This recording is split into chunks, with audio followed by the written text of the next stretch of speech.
Straight up, I'm not going to do a full review of this for competitive gaming, because that's not really what it's made for.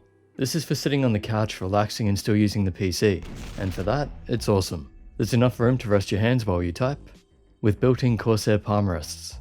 The rubberized material may wear out over time, so durability might be a concern, and they probably could have moved them further back. Even my hand is on the plastic a bit. Nothing wrong with the textured plastic though.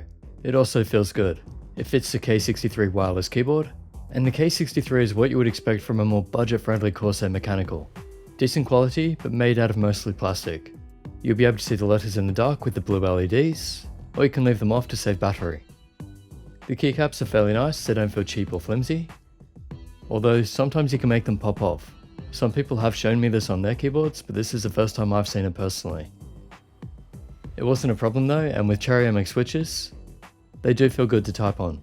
So they have no click or tactile bump, generally made for quiet typing and gaming, but these are still a bit louder than their newer keyboards.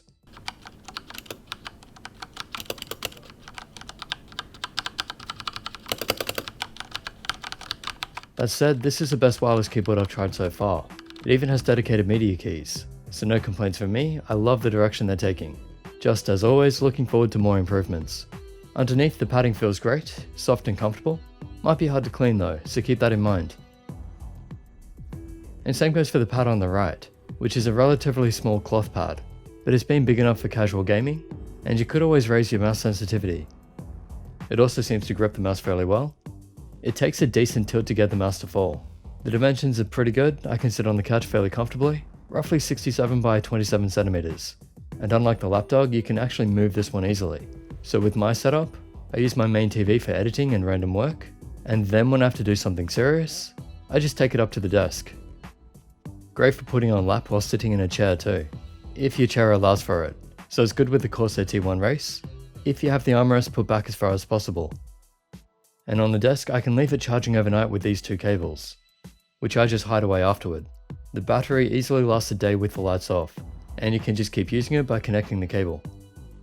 So overall, while it's not perfect, it works really well for what I want, and it was easy to integrate into my setup. Love it for what it is. Now, as a mouse reviewer, you would expect me to do a full video on the mouse, but I try to focus on competitive FPS mice.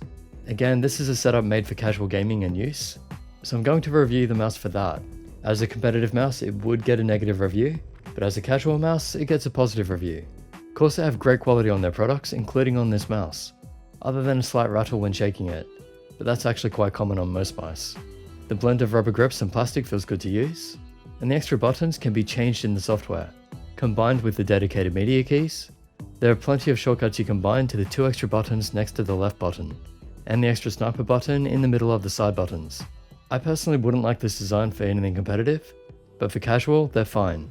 The overall shape is pretty good too, quite safe, only slightly over-designed in some areas, but easy for me to grip in palm, finger and claw, but my thumb generally rests behind the back button because it is a bit too big for my hand size. The sensor performance is really good, but I'm still not convinced Corsair Wireless doesn't have a delay. Again, for casual gaming it's fine, but I found it much easier to get lower consistent scores with the Logitech G900. If you're playing on a TV, you're going to get even more delay, so it's simply not a competitive setup. It is playable. I doubt casual gamers are really going to care that much or even be aware of it, but it's something Corsair could work on. I love this setup though. I wasn't a fan of the Lapdog with its wires and heavy build, but Corsair have made something that I'd be really happy to keep on using and even buy for myself. It's ideal for what I want, so if you're after a wireless gaming setup, definitely take a look at this one. And I'm basing these opinions on a few months of use, so I gave it a good try before commenting. The only thing that bugs me from time to time is how long it takes to reconnect the wireless after it goes into sleep mode, but that's no big deal.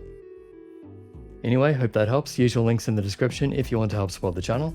Special thanks to Corsair for sending these out for review. As always though, these are my own thoughts. I was not told to say anything, it's an honest review. So subscribe, like and share this video, and I'll catch you in the next.